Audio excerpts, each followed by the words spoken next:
नमस्कार दोस्तों, मैं प्रीतेश फिर से जेआईबी के नए लेक्चर के साथ। जो लोग नए सब्सक्राइबर हमारे चैनल से जुड़ रहे हैं वह यहाँ पे मेरा इंट्रोडक्शन पढ़ सकते हैं।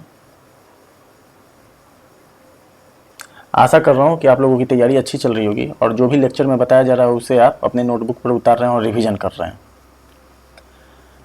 इस सीरीज में हम देखेंगे डेप्ट रिकवरी ट्रिब्यूनल के बारे में। यह एक इम्पॉर्टेंट चैप्टर है और एग्जामिनेशन में क्वेश्चन इससे आते हैं।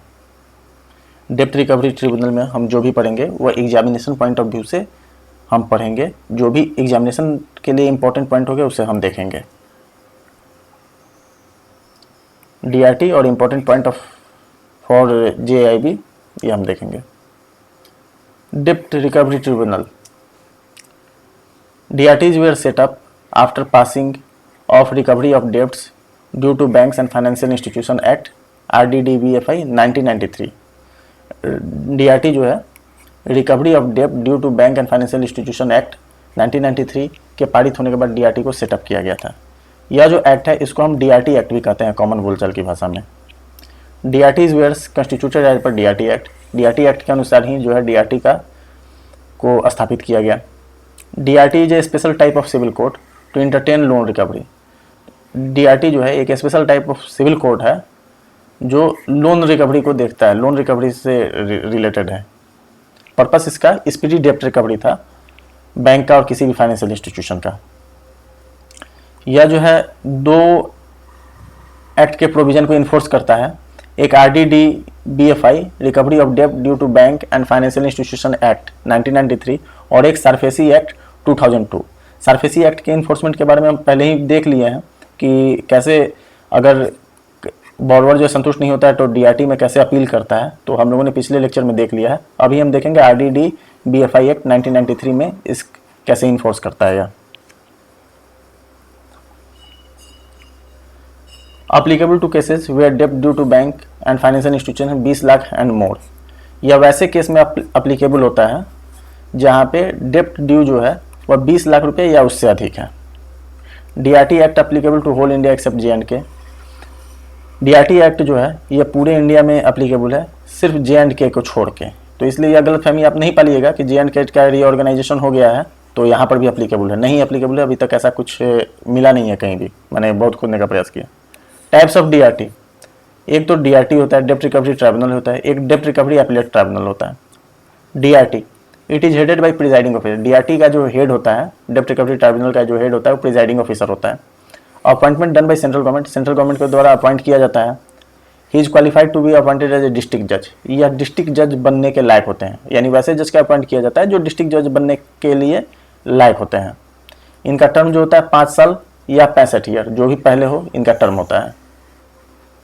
या तो इनका टर्म 5 साल का होगा या 65 ईयर, जो भी इनका पहले आ जाएगा वो अपना टर्म पूरा कर लेंगे। Presiding officer is supported by registrar and recovery officer. Presiding officer के पास एक रजिस्ट्रार और ये रिकवरी ऑफिसर्स होते हैं, उनके द्वारा ये सपोर्ट किए जाते हैं। Against order of registrar and recovery officer bank can make appeal to presiding officer within 15 days and 30 days respectively. अगर रजिस्ट्रार और रिकवरी ऑफिसर के ऑर्डर से अगर बैंक संतुष्ट नहीं है तो वह प्रिजाइडिंग ऑफिसर के पास 15 दिन, यानी रजिस्ट्रार ने अगर रजिस्ट्रार के ऑर्डर के केस में 15 दिन और रिकवरी ऑफिसर के केस में 30 दिन के भीतर जो है अपील कर सकता है। Procedure followed by DRT।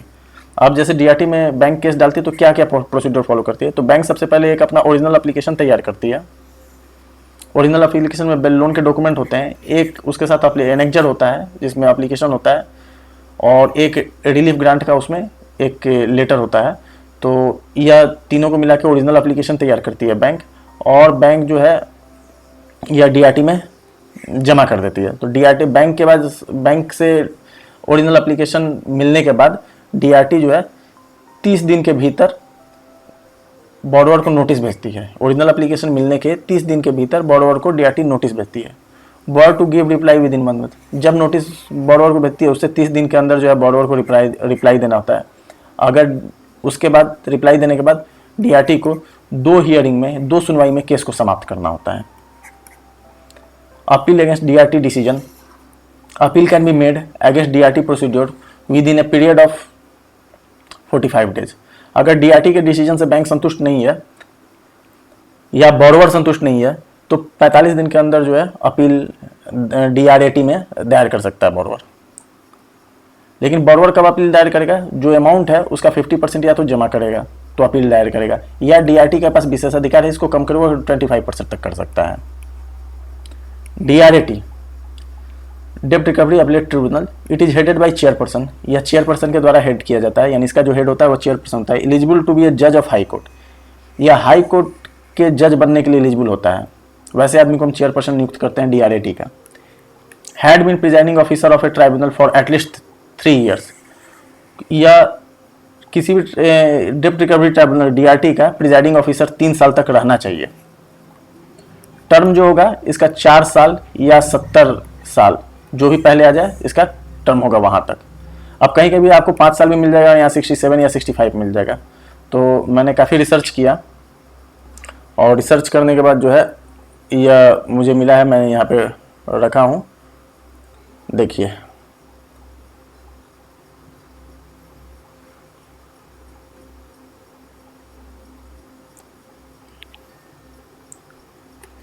यहाँ पे आप देख सकते हैं 3 नंबर पॉइंट पर, chairperson of a DRT shall hold office of term for 4 years और till he attains the age of 70 years.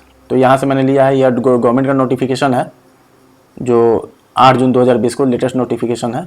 तो यहाँ से मैंने लिया है, यह 4 ईयर और 70 वर्ष ही है। तो चेयरमैन का जो टर्म होगा वो 4 साल या 70 वर्ष, जो भी पहले है वहाँ तक होगा। Time limit to take decision of appeal, अगर डीआरटी के डिसीजन के खिलाफ हम डीआरएटी में अपील करते हैं तो जो टाइम लिमिट होता है कब तक सुनवाई कर दें, तो 180 दिन के भीतर सुनवाई कर देती है। डीआरटी एक्ट में लास्ट अमेंडमेंट जो है 2016 में हुआ था। कोर्ट फी देखिए, डीआरटी में वेयर अमाउंट ऑफ डेब्ट due is 10 lakh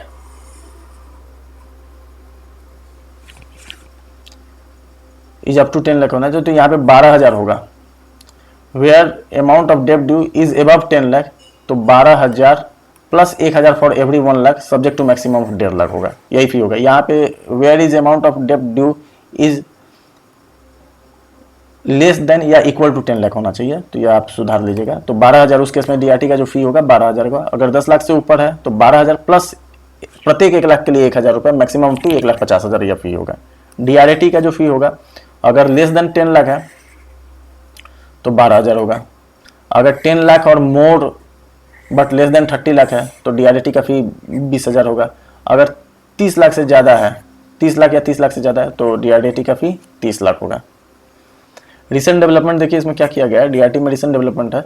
the e DRT project has been implemented in all DRTs, पूरे डीआरटी और डीआरएटी में ई डीआरटी प्रोजेक्ट इम्प्लीमेंट किया गया है। The project aims to bring in improved access efficiency and transparency, यह project जो है इम्प्रूव्ड एक्सेस इफिशिएंसी और ट्रांसपेरेंसी लाएगा।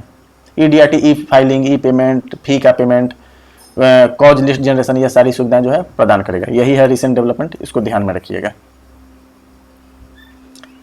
देखिए डीआरटी में जो जेआईबी पॉइंट ऑफ व्यू से इंपॉर्टेंट था वह सारी चीज़ हम लोगों ने कवर कर लिया, ठीक है। अगर 10 क्वेश्चन डीआरटी से अगर पूछे जाएंगे तो आप 8 क्वेश्चन आराम से बना पाएंगे, जो अभी तक का जेआईबी का ट्रेंड है, ठीक है। थैंक यू इस लेक्चर को सुनने के लिए। अगला लेक्चर जो है लोक अदालत पर होगा। अगर लेक्चर अच्छा लगे तो लाइक कीजिएगा सर, सब्सक्राइब जरूर कीजिएगा। बहुत लोग देख रहे हैं लेक्चर को लेकर सब्सक्राइब नहीं करते हैं, तो आपसे सब्सक्राइब करने की मैं विनती कर रहा हूँ। प्लीज़ सब्सक्राइब कीजिए और बेल आइकन को लगाइए, दबाइए कि जैसे जैसे नया लेक्चर आएगा आपको नोटिफिकेशन मिलता रहेगा।